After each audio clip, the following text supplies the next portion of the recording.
time to take a look inside Batman the Animated Series Shadow of the Bat core box. Box is a little tight to get opened. Not too bad once we get going. Of course, on top, we're going to have a bunch of punch-out sheets, just like we did in the other one. You've got tile layouts that we can do here. I'll take them out of the plastic so they're not quite as much of a glare. Underneath that big old ring light I've got working there.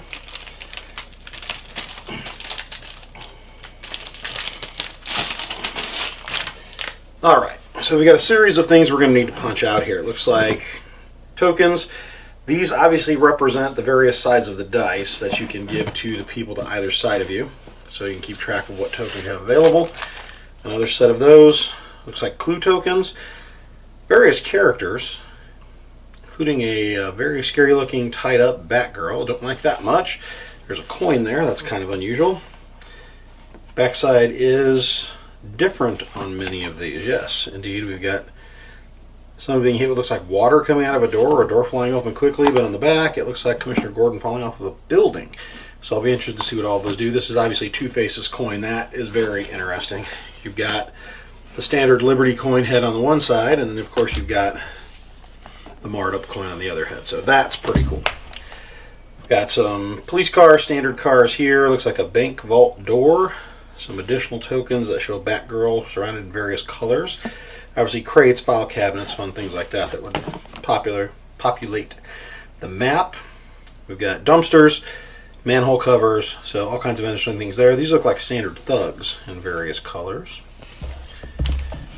It's like a fancy helicopter, some dynamite, 2x3 room, so 6 total squares on it.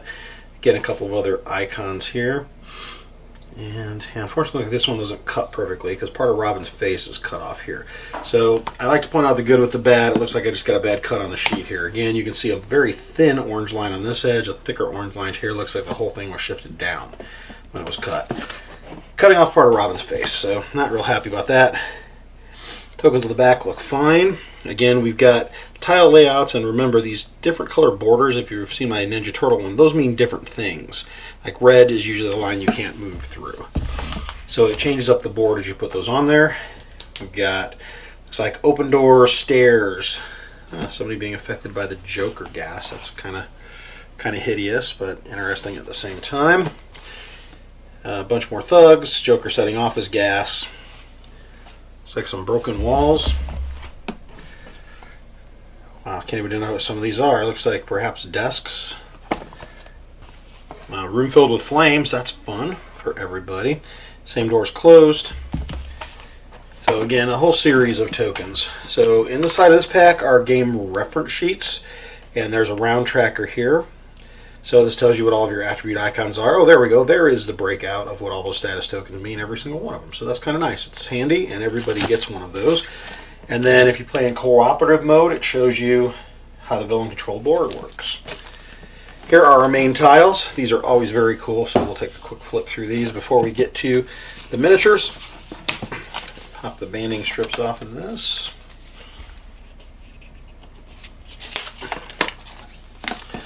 Alright, kind of evocative Gotham City. Looks like the top of a building, perhaps the penthouse. Looks like a balcony, very tall building, some plants on it. Pretty standard roadway there. Looks like some more buildings, perhaps elevators inside the building. Looks like a parking garage, perhaps. Oh, that's interesting. It's the top of a police blimp. Wow. If you turn it this way, you can read police a little more clearly there, though it's faded, but you're actually on top of the police blimp there. That is a fascinating place to have a fight.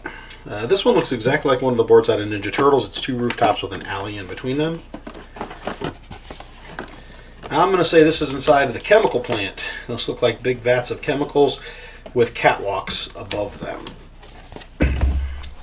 Another standard street. That's interesting. Looks like a fancy lobby of a building, perhaps. Desk in there. This is just an empty room. Empty room with a large conference table in front of it, so some kind of a business meeting conference room there. This looks like an office, perhaps. There's a desk with some chairs behind it, some comfortable chairs to wait, and a little plant in the corner there. So it looks like you're inside of an office somewhere. Obviously a conference room. Get a big conference table in the middle with chairs all the way around it. Well, gee, what could this be? Gotham City Police Department, you don't say. So obviously the GCPD there, reception area. This looks like another rooftop to me. Looks like the building's going down, so this is street level, rooftop, and then those are perhaps skylights into the building. Another empty room. Interesting choice of colors coming in. We got purple in one and green in the other. And oh, look, a dinosaur skeleton. So we must be in the museum here. And I like the decorations on the floor there. So interesting series of tiles. And now the really good stuff. The miniatures. So once again, nice locking tray there. You can see they've done a great job of designing individual settings for each and every character so they fit perfectly.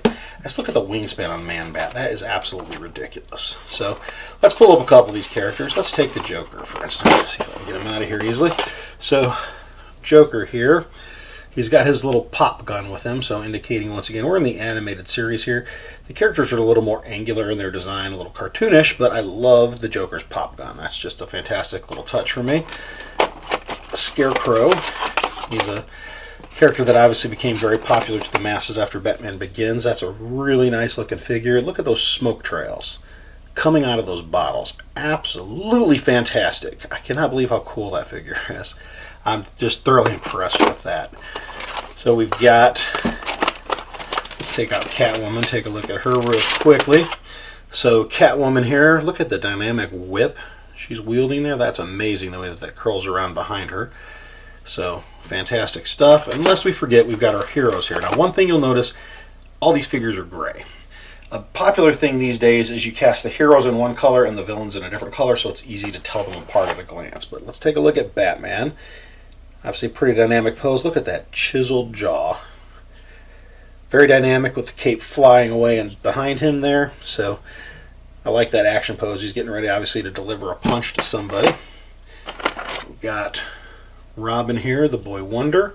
He's also very dynamic, getting ready to throw a punch as well. He's got both feet firmly planted on the ground, though, unlike Batman. And then we've got Batgirl as well. So, again, all these figures look fantastic. Oh, let's look at the Penguin. The Penguin's great. Look at that figure. Look at the cigar or the cigarette holder in his mouth. The umbrella that's perfectly detailed. Look at the little two buttons on his vest. Man, it's just gorgeous. Fantastic sculpt work on this. As always, IDW's always impressed me with their sculpts. I'm not going to go through each and every one of them, but those are some of the highlights. So down below here, we have our base rings, so we can tell characters apart. Now, this is one of the things that I really love, is when you look through these, this is actually the rule book. But they've done a good job of incorporating artwork out of the animated series into this. This is what I really love, are the episode guides, because look at this. These are actually comic books that give you the directions. So as you flip through here, it tells you we're on the Cat and the Claw. Here's the breakdown of the beginning of it. Here's a panel straight out of it. How do you set this thing up? And then what does the map actually look like? So you finish this fight, and then you go to Heart of Ice. Well, what happens in that? Well, here we go. We're fighting Mr. Freeze there, obviously. Gives you all the details you need right there. And there's a breakdown of how your maps are set up. So you're playing through the various adventures, and they're giving you the background going in. They're giving you some of the artwork straight out of the TV show. It's just wonderful. The production could not be higher on this. The value is just fabulous. So there are 12 full episodes in here. Episodes 1 to 5 in there. Episodes 6 to 12 in here. That makes up the full arc of Shadow of the Bat. Now down below here we've got our hero cards and villain cards. That's quite a fat stack of them there. So you can see Batgirl, Batman, Catwoman, Jim Gordon, and so on. If you went down through this, you'd have everybody. You've got even standard things like beat cops. Now, you'll notice on the bottom of these cards, it shows you their dice. And within this dice bag, we've got all different colors of dice. So Robin uses the 3 red dice, where Batman, sorry, that's Batgirl, Batgirl uses the dark navy dice, and so on. So they each have their own unique set of dice that they use, and every single character has a nice, large, heavy-duty card that shows you exactly what they can do. Additionally, we've got multiple sets of cards here that we play with, and these little baggies. So that is the internal contents of Shadow of the Bat. Thank you so much for joining us for Building Geek Cred. I'm going to do separate videos for the All-In Big Box, the Arkham Asylum box, and the Stretch Goals and Exclusives, because it would just take far too long to do in one video. So thank you again for joining us today for Building Geek Cred, and we will see you next time.